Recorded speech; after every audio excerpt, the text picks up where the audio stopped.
జై గురుదత్త. శ్రీ గురుభ్యో నమ. అందరికీ నమస్కారం. అనంత భక్తి ఛానల్కి స్వాగతం. ఆ దత్తాత్రేయుని కృపాకటాక్షములు మనందరి మీద ఉండాలని కోరుకుంటూ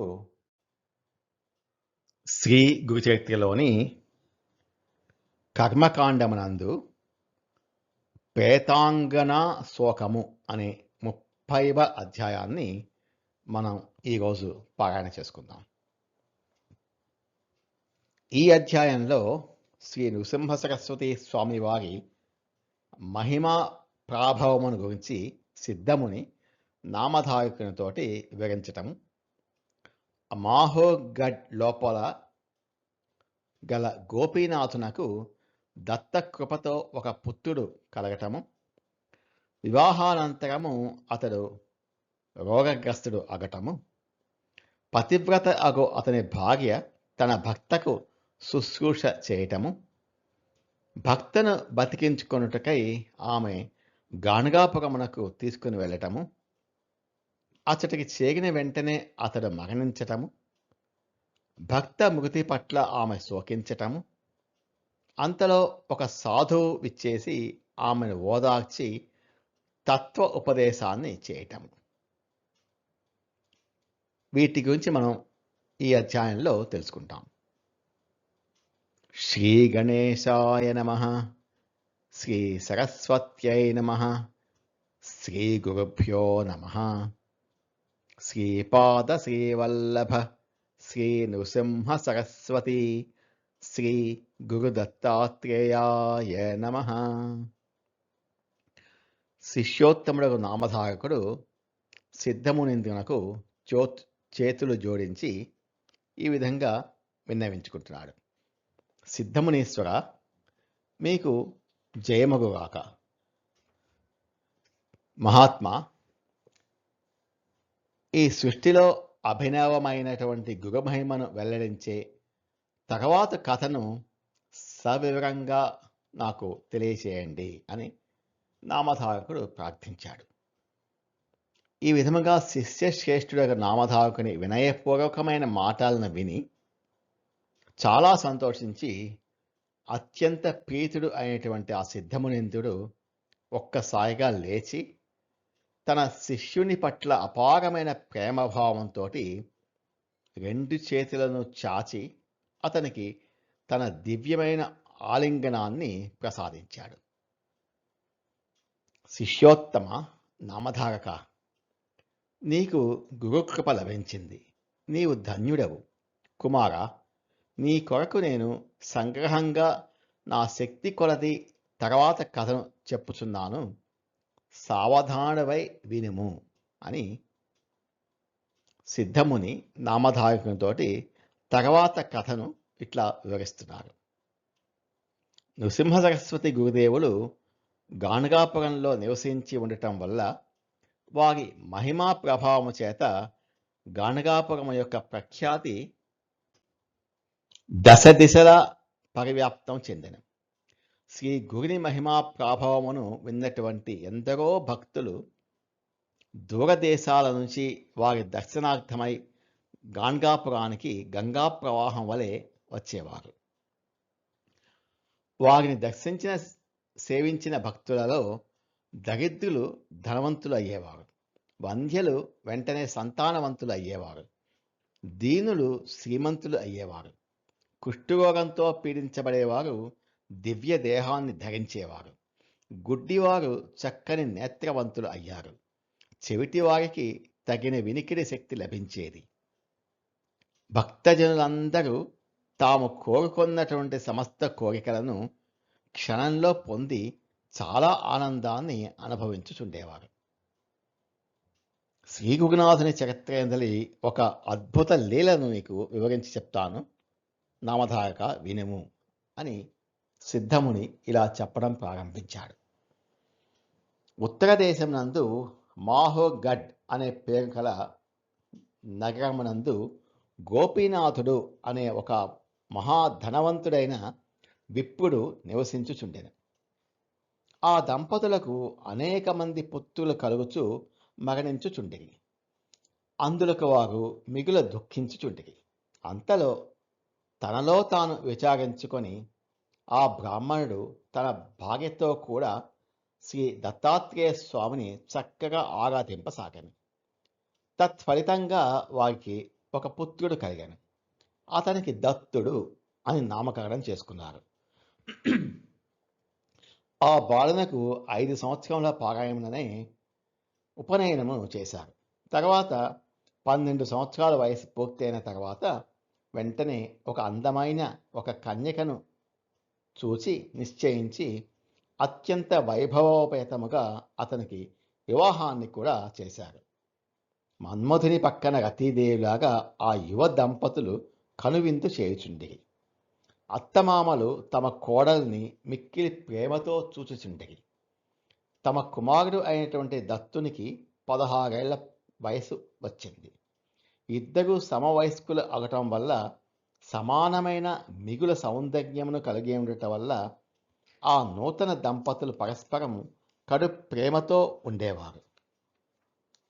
అన్యోన్య ప్రేమ భావముతో ఆ దంపతులు కలిసిమెలిసి ఉంటుండగా కొంతకాలం గడిచింది.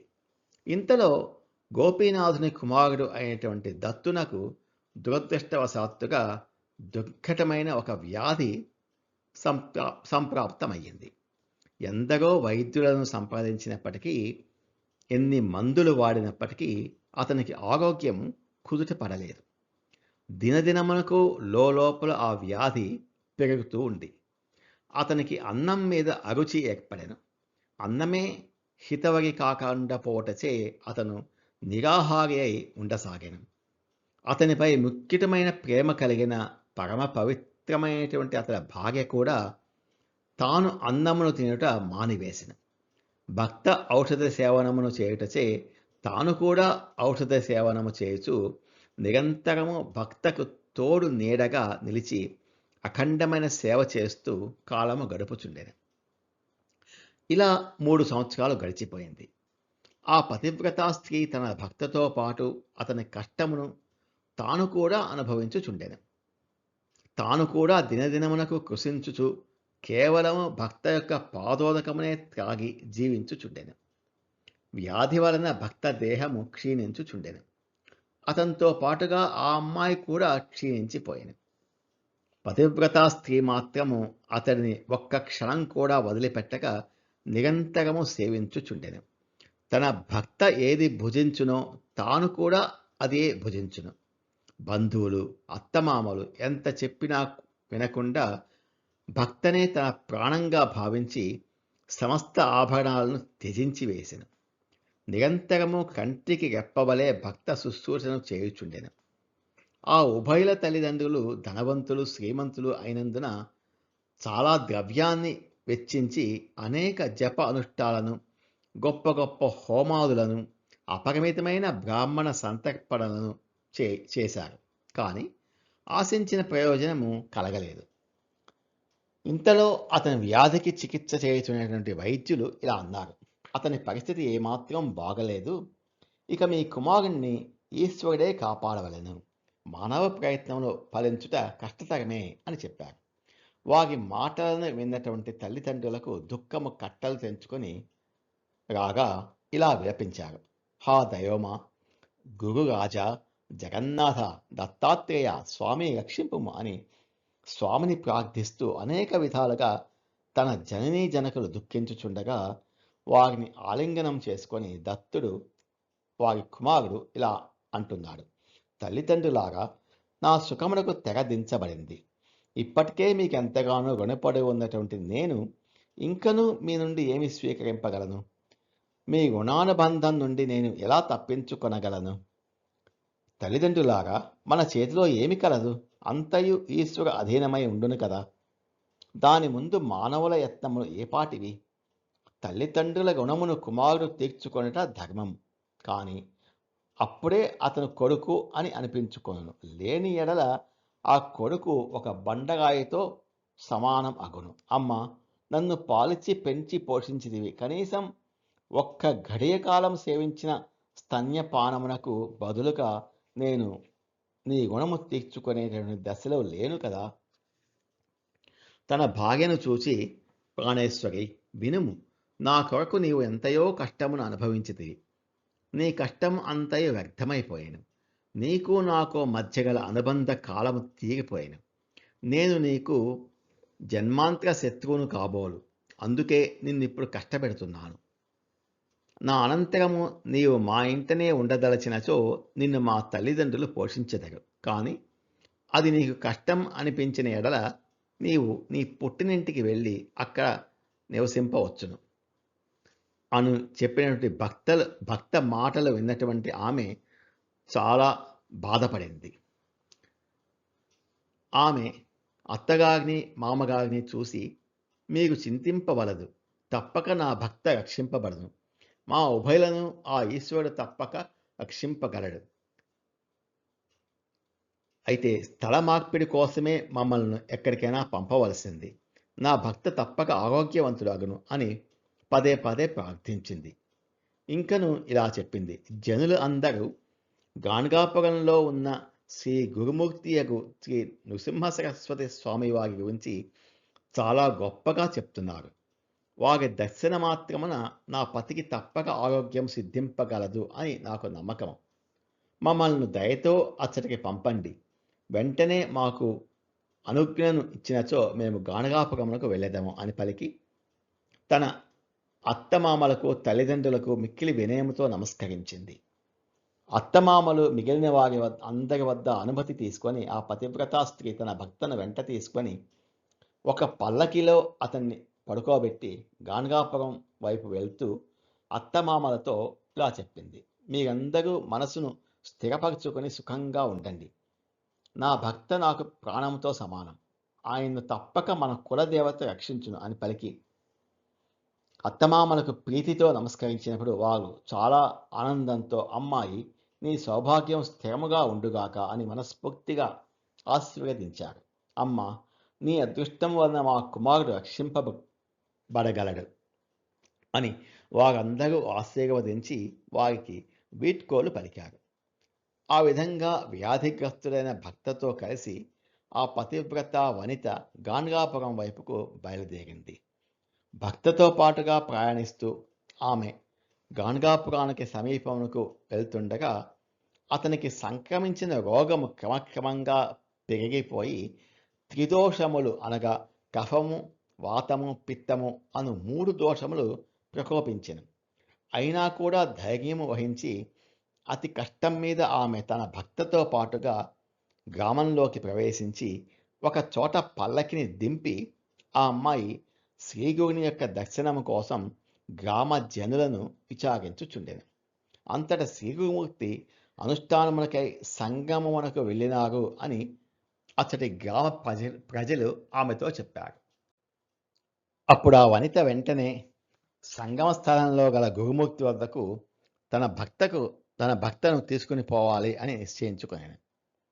ఇంతలో భక్త దగ్గరకు వచ్చి అతన్ని చూస్తే అంత్యకాలము సంప్రాప్తమైనందున తక్షణమే అతని ప్రాణములు అనంతవాయువులో కలిసిపోయినవి. ఒక్క క్షణంలో జరిగిన దుర్ఘటనకు ఆమె విస్తుపోయి మిక్కిలి దుఃఖిస్తూ నిలువలేక నేల మీద పడి దొర్లుచు బిగ్గరగా ఆక్రోశింపసాగాను. కత్తితో పొడుచుకొని చనిపోవటకు ప్రయత్నించెను. కానీ ఆ చుట్టుపక్కల గల గ్రామవాసులు ఆ అమ్మాయిని నివారించారు. ఆమె తన తలను నేలకేసి కొట్టుకుంటూ ఏడుస్తూ మిక్కిలి ఆక్రోశిస్తూ పెద్దగా ఇలా రోదింపసాగాను, ఓ నృసింహ సరస్వతి, నీవు నా భక్త యొక్క ప్రాణములు రక్షించదవని, అతడి అనారోగ్యాన్ని చక్కబరిచెదవని గట్టి నమ్మకంతో ఎంతో ఆశపడి శ్రమకోర్చి నీ నివాసానికి తీసుకొని వచ్చాను. నా ఆశ దురాశగా మారి వ్యర్థం అయిపోయింది కదా.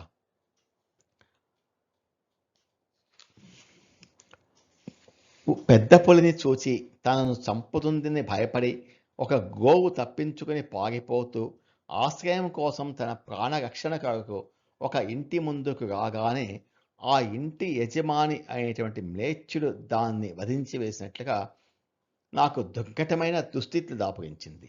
నేను పరమ పాపిని, మిగుల దురదృష్టవంతురాలను.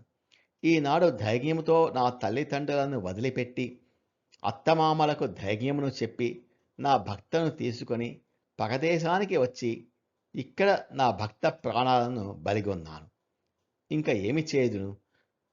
నీవే రక్షకుడవని భావించి నివాసముకొచ్చిన నన్ను నీవే భక్షించిదివి కదా ప్రభు అని అనేక విధాలుగా విలపిస్తుండగా కొందరు ముత్తైదు స్త్రీలు ఆమెను వాగిస్తూ ఓదారుస్తూ, అమ్మాయి, కొంచెం నిదానంగా విచారించము. జరగవలసింది జరిగే తీరును. దాని నుండి ఎవరూ తప్పించుకొనలేరు. నీవు ఎందుకు దుఃఖిస్తున్నావు అని ఆ నగరంలోని స్త్రీలు అంటుండగా ఆమె దుఃఖం మరింతగా పెరిగిపోయి తన యొక్క జన్మ కర్మలు అన్నింటినీ పదే పదే గుర్తుకు తెచ్చుకొని దుఃఖింపసాగాను. హా ప్రాణేశ్వర, నన్ను వదిలి ఎక్కడికి పోయితివి? నా చేతిని ఎట్లు వదిలిపెట్టావు? నీకు నాపై విసుగు పుట్టిందా? అందుకే నన్ను ఉపేక్షించితివా? నేను ఎంతటి దురదృష్టవంతురాలని! మమ్మల్ని పోషించుటకు విసుగుపుట్టి మమ్మల్ని వదిలి ఎక్కడికో వెళ్ళిపోయావా? ఇప్పుడు నేను ఎక్కడికి వెళ్ళాలి? ఇక నన్ను ఎవరు పోషించెదరు? హా ప్రాణేశ్వర, నాకు ఒక్క మాట కూడా చెప్పకుండా ఎక్కడికి వెళ్ళిపోయావు? నీవే నా నాథుడవు, నా సర్వస్వము అని ఆ స్త్రీ అనేక విధాలుగా తన పూర్వపు జ్ఞాపకాలను గుర్తుకు తెచ్చుకుంటూ అపరిమితంగా దుఃఖించుచుండెను. ఆ సమయంలో అక్కడికి ఒక సాధువు వచ్చాడు. రుద్రాక్షమాలను మెడలో ధరించి, చేతిలో త్రిశూలమును పట్టుకొని, భస్మం జటాధారిగా వెలుగొందుతున్నట్టు ఆ సాధువు నేరుగా వచ్చి ఆ పతివ్రత స్త్రీకి ఎదురుగా నిలబడి, ఆ సాధువు ఈ పతివ్రత స్త్రీని చూసి ఉపదేశాత్మకంగా ఇలా మాట్లాడటం ప్రారంభించాడు. పిచ్చిదానా, నీవు ఇలా ఏడ్చి ఏమి ప్రయోజనము? నొసటి వ్రాత మారదు కదా, పోయిన ప్రాణం తిరిగి వస్తుందా? ఈ భూమి మీద చనిపోకుండా శాశ్వతంగా ఎవరు నిలుస్తారు? అయినా అతడు ఎక్కడికి పోయాడు అనుకుంటున్నావు? ఆలోచించు. అసలు నువ్వు ఎవరు? ఎక్కడి నుంచి వచ్చావో చెప్పు. ప్రవాహంలో ఎక్కడి నుండో వచ్చి కలుసుకున్న కట్టెల్లాగా భూమిపై జీవులు కలుసుకుంటారు. కొద్ది సమయం కాగానే అలానే విడిపోతారు. పక్షులు సంధ్యాకాలంలో గూటికి చేరుకున్నట్లు జీవులు మళ్ళీ ఎక్కడి నుండి వచ్చినవి అక్కడికి చేరుతాయి. నీటి నుండి వచ్చే బుడగల వలె ఈ శరీరాలు వచ్చి కొంతసేపు ఉండి మగలమగలా నశించిపోయేవే కదా. పుట్టేవాడు, చనిపోయేవాడు వాటిలో ఎక్కడ ఉన్నాడు? అతడు ఎవడు? మాయావసులై అలాంటి జీవులను నావి, నావాళ్ళు అనుకోవడం ఒక భ్రాంతి. ఇతని తత్వం ఆలోచించకుండా ఈ శరీరమే నీ భక్త అని అనుకుంటున్నావు. జీవుడు కర్మ వలన శరీరం ధరిస్తాడు. కర్మ త్రిగుణాల వలన ఏర్పడిన శరీరం సుఖదుఖాలు కలిగిస్తుంది. గుణాలు అన్నవి మాయ వలన ఉన్నట్లు కనిపిస్తాయే కానీ నిజానికి లేనే లేవు. త్రిగుణాత్మకమైనది మాయే కానీ ఆత్మ కాదు. పుట్టుక, సావు మొదలగు వికారాలే లేని ఆత్మకు త్రిగుణాలతో ఎట్టి సంబంధము లేదు. ఆ జీవుడు అవిద్య వలన కర్మబంధంలో చిక్కి ఈ సంసారంలో పడి ఈదులాడుతున్నంత వరకే సుఖదుఖాలు అనుభవిస్తాడు. మృత్యువు అంటావా? సుదీర్ఘమైన ఆయువు కల దేవతలు కూడా కల్పాంతంలో నశించవలసిందే. ఇక మానవుడి సంగతి వేగ చెప్పాలా? కాలం వలన పుట్టి దానికి అధీనమై ఉన్న ఈ శరీరం స్థిరంగా ఉండటం ఎలా సాధ్యం? ఇలా కాలము, కర్మ మరియు త్రిగుణాలకు లోబడి ఉన్నటువంటి ఈ భౌతికమైన శరీరం పుట్టినందుకు సంతోషం కానీ, మరణించినందుకు దుఃఖం కానీ పొందదగింది ఏమీ లేదు.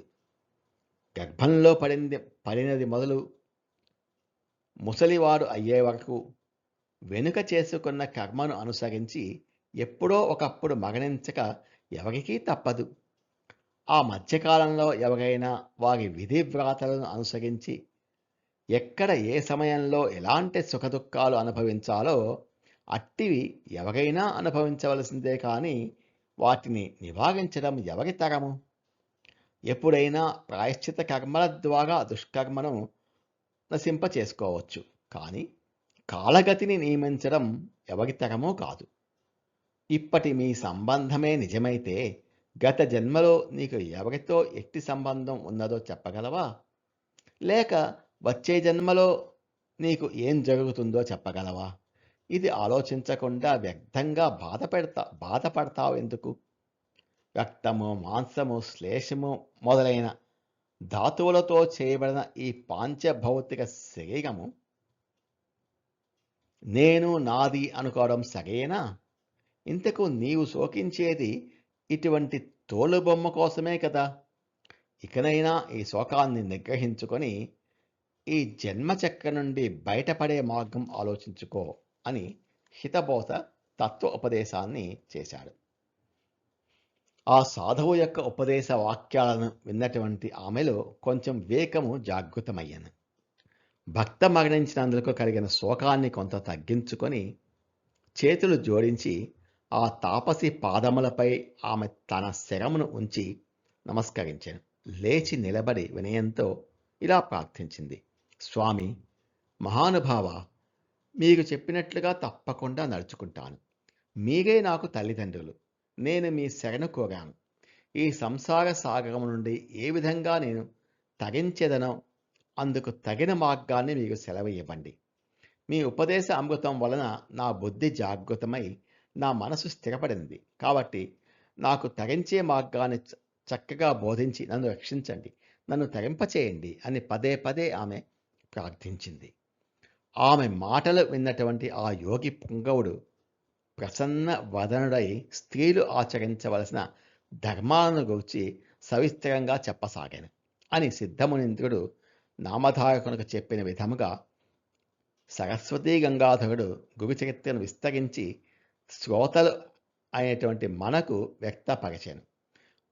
అది వినుట వలన సమస్త పాపములు దూరమై సర్వాభీష్టములు నెరవేరును.